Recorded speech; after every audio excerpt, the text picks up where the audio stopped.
একা একা গৃহস্থলী কাজ আমি একা করব কেন? আজকে বুদ্ধি করে কর্তামশাইকেও কাজে লাগিয়ে দিয়েছি। 1 কেজি কাঁকড়া আনছে।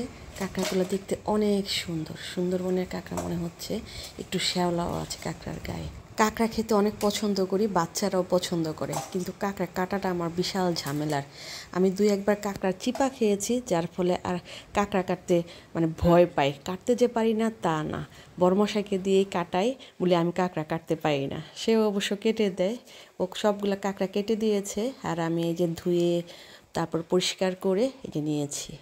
অনেকগুলা কাঁকড়া, 1 কেজি কাঁকড়া তো, সাথে ঘিলু আছে। আর আজকে রান্না করব ছাদ বাগানের ধুন্দুল দিয়ে।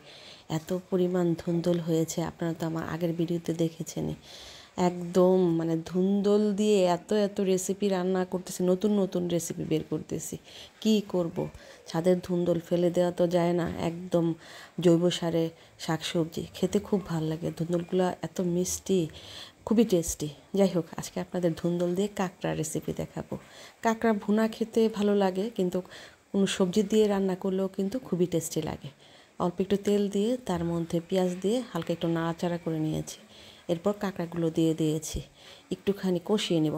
কাঁকড়া অবশ্য কষানো লাগে না, সব কিছু একসাথে বসিয়ে দিলেও টেস্ট হয়।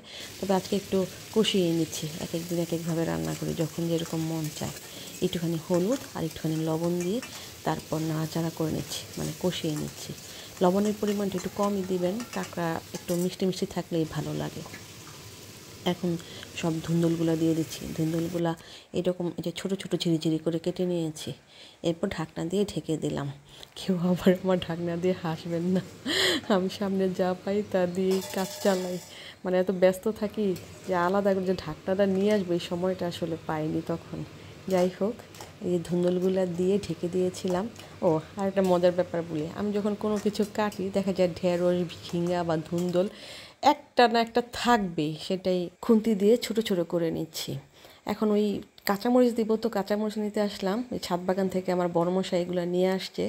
প্রতিদিনই মুরগিগুলা ডিম পাড়তেছে, প্রায় 3-4টা ডিম পাড়ে তারা। 5টা মুরগি আছে আমাদের।